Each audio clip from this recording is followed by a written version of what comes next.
Buenas tardes, el día de hoy nos encontramos con un invitado muy especial que se llama Elkinfrey Martínez Moreno.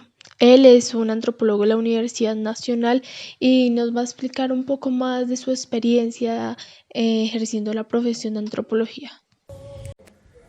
Buenas tardes, Ati y Derly. Primero que todo, quisiera agradecerles por este espacio.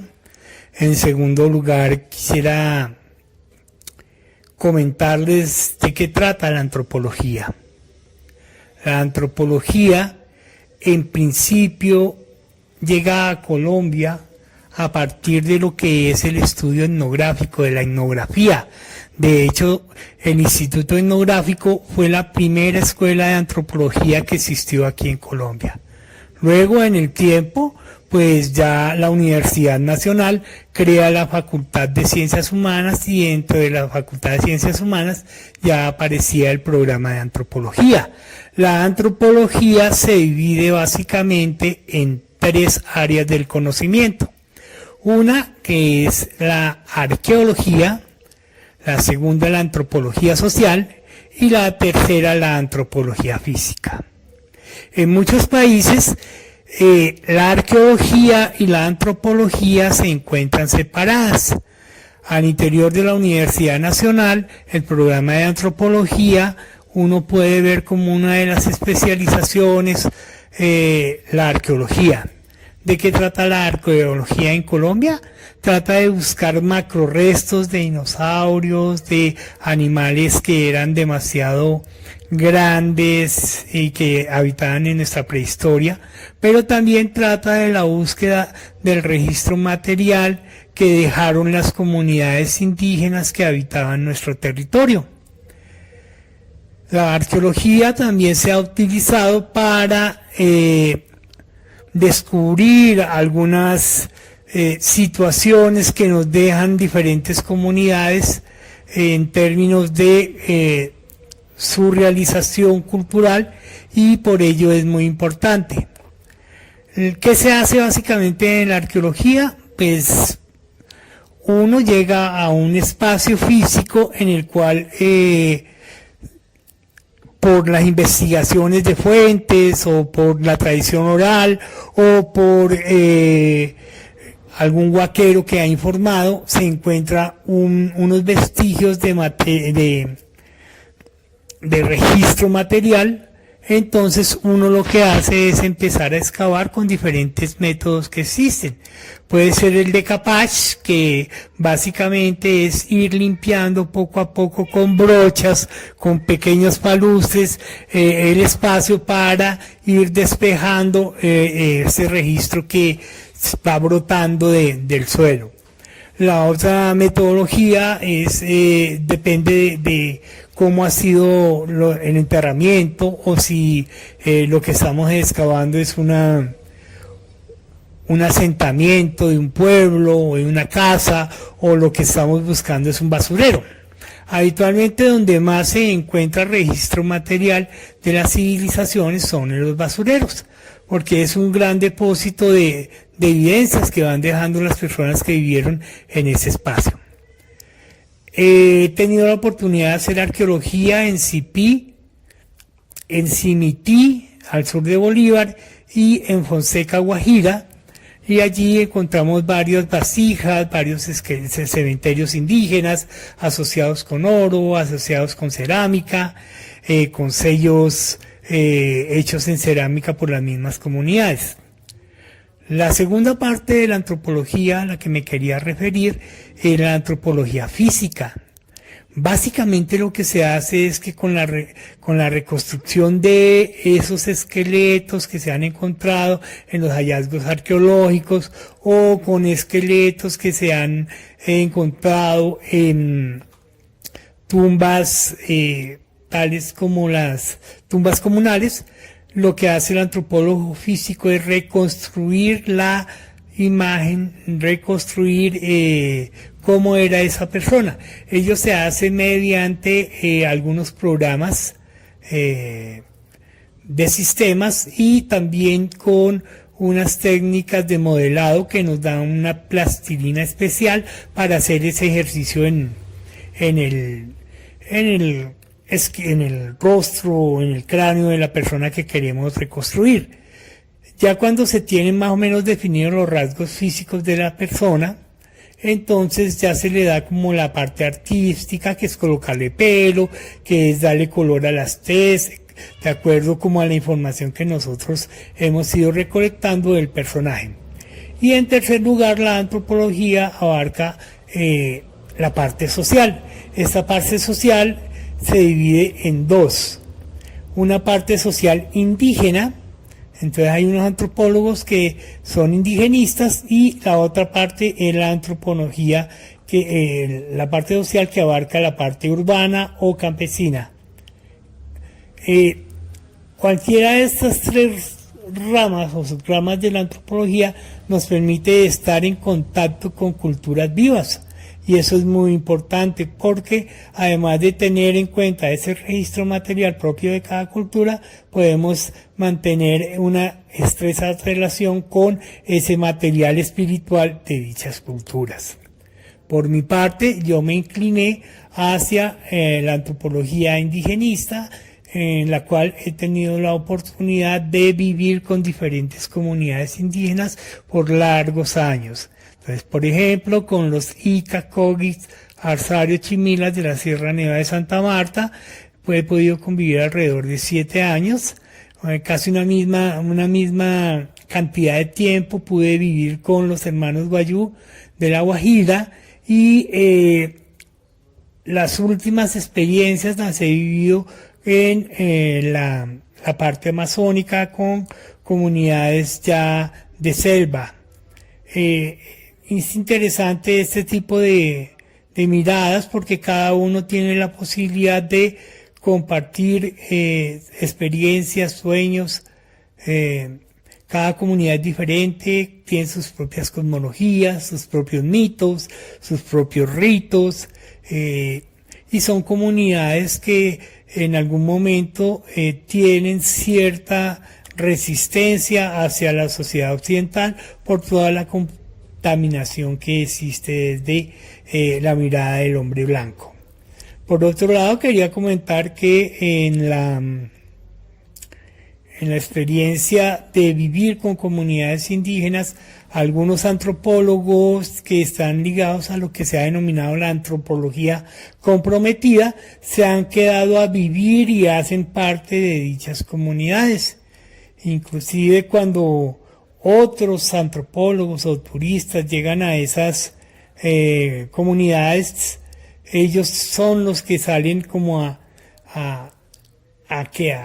sacarlos, a expulsarlos de ese espacio, porque son espacios mágicos, religiosos, sagrados. ¿Por qué decidió estudiar antropología? Bueno, eso es una pregunta bien interesante. Como quiera que en nuestros colegios y en nuestros establecimientos educativos no nos enseñan desde pequeños que la antropología, sí tenemos otro espacio para acercarnos hacia ella, y esa era la televisión. Entonces uno, cuando veía películas de Indiana Jones o de esos aventureros que conquistaban espacios, que iban y visitaban, compartían con comunidades, que descubrían tesoros, etcétera, etcétera, eso va generando en el niño como la posibilidad de que quiera ser aventurero, ¿no? Uno lo ve mucho con los chicos cuando ven Jurassic Park, que quieren estudiar a los dinosaurios, se saben los nombres de los dinosaurios, hacen colecciones de dinosaurios, etcétera, etcétera, porque el jugar es una forma de aprender bien interesante, y ya cuando uno es adulto y ve que es la oportunidad de hacer algo que le gusta, entonces se mete. Entonces, para mí, mi opción de vida era la antropología, me gustaba explorar, investigar, compartir con otras comunidades. Entonces esa fue una oportunidad bien bonita que me dio la vida. ¿Cuál es tu experiencia inolvidable con comunidades indígenas? Para mí la primera experiencia tal vez es la más importante. porque esta la vivo en la Sierra Nevada de Santa Marta y la vivo de la mano del antropólogo Luis Guillermo Vasco, que para mí y para muchos antropólogos es uno de los mejores del país. Como quiera que su experiencia ha sido una experiencia de lucha. Él estuvo compartiendo muchas acciones de lucha y recuperación de tierra con las comunidades indígenas, en particular con los Misak. De hecho, algunos le decían que él era el gran Pichimisak, porque es una persona que sabe mucho. Entonces, esa primera experiencia es importante porque yo iba imbuido de una cantidad de textos, de teorías, de teóricos, de autores, y no sabía cómo aplicarlos, pero tampoco quería quedar mal con el maestro. Entonces lo que hago es empezar a hacer lo que hace el maestro, y yo empiezo a imitarlo, y lo que hace el maestro es simplemente ser el mismo y empezar a compartir con las comunidades. Es decir, esos teóricos que teníamos, que habíamos estudiado, pues en últimas quedaban en el plano de la academia, porque en el compartir con las comunidades las cosas están dadas en lo que uno puede ser, en lo que uno pueda compartir, en lo que uno pueda hacer con las comunidades. Entonces es interesante porque lo primero que hago cuando me encuentro con los compañeros indígenas es que empiezan a decirme du, y du para ellos es buenos días, cuéntame tu sueño. Y entonces cada vez que me encontraba con algún niño indígena o algún adulto, todos me preguntaban du, du, du, y entonces yo tenía que saludarlos y les contaba qué había soñado, y cada uno a su manera me empezaba a dar como una interpretación de lo que era el sueño. Entonces una situación bien, bien, bien bonita, porque esas comunidades tienen un fuerte arraigo con los elementales, con la naturaleza, con la tierra, con su cosmovisión, y entonces eso permite que uno viva como otro tipo de experiencias bien interesantes. Además de compartir con ellos en su cotidianidad, es compartir con ellos en sus luchas, en sus sueños, en sus reivindicaciones, y el reunirnos todas las noches alrededor del fogón a hablar, a escuchar al otro. Mientras los hombres mambean coca con su poporo, las mujeres van tejiendo, y cuando tejen mochila van tejiendo la historia de la comunidad, y cuando tejen mochila van tejiendo la historia de su propia vida. Y entonces ese tejido que ellos van realizando es un tejido en espiral que va tendiendo a generar lo que finalmente es el kaku, o la mochila aruaca que conocemos. Y una mochila aruaca siempre, siempre tiene un cordelito que le sobra, y ese cordelito es el cordón umbilical que une esa mochila, que puede ser interpretada como un útero a este mundo existencial. De hecho, cuando nace un niño en la Sierra Nevada de Santa Marta, entierran su ombligo, es decir, ese cordón umbilical que le sobra del ombligo, lo entierran en algún lugar de la Sierra Nevada de Santa Marta, y ese lugar ya es sagrado, y ese lugar ya tiene una significación para ese niño que ha nacido. Y cuando mueren, entonces los meten en una hamaca, y esa hamaca entonces la entierran, pero también dejan un cordel que pueda salir a la superficie, que es un cordón umbilical que va a unir ese plano existencial con nuestra existencia. Pero lo más bonito que viví con los habitantes de la Sierra Nevada de Santa Marta es que ellos conocen por medio del tacto. Entonces cuando uno llega a la comunidad, entonces los niños, las niñas, los adultos, todos lo empiezan a uno a acariciar, y esas caricias que le hacen a uno no es bajo la mirada perversa del occidental con todas esas taras que tenemos, sino es unas caricias de conocimiento y de reconocimiento en el espacio y en el entorno. Eso es como lo más significativo, porque uno aprende que la naturaleza, que no solo son los sentidos que habitualmente usamos para el conocer, sino que también el tacto es un elemento muy importante para el aprender. Otra experiencia bien bonita es el aprender haciendo, ¿no? Entonces, ellos colocan ciertas actividades, sobre todo en el agro, para que uno vaya realizando, y habitualmente uno va adelante trabajando el surco, y detrás va un compañero indígena que va arreglando como todas las imperfecciones que uno ha cometido en ese proceso, hasta que uno empieza a aprender y a tener la destreza y la agilidad para hacer las cosas bien. Eso yo llamaría que es el aprender haciendo. Me gustan mucho los rituales, las ceremonias sagradas, el compartir con ellos.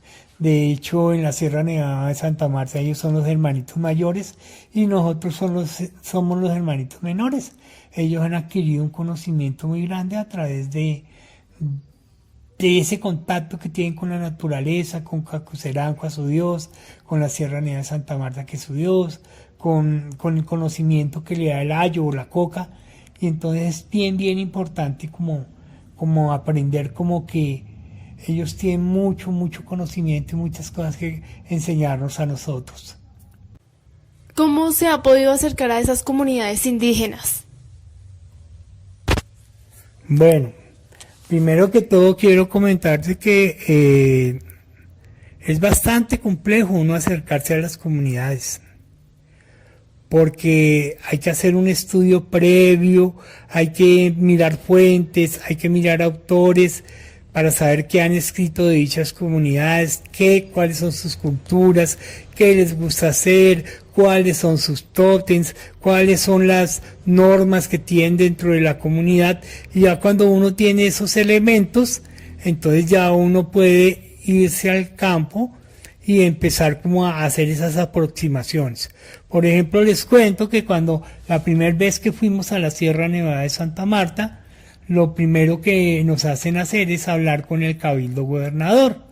El cabildo gobernador no es como el cabildo que existe en otras comunidades, compuesto por varias personas, sino que es una sola persona.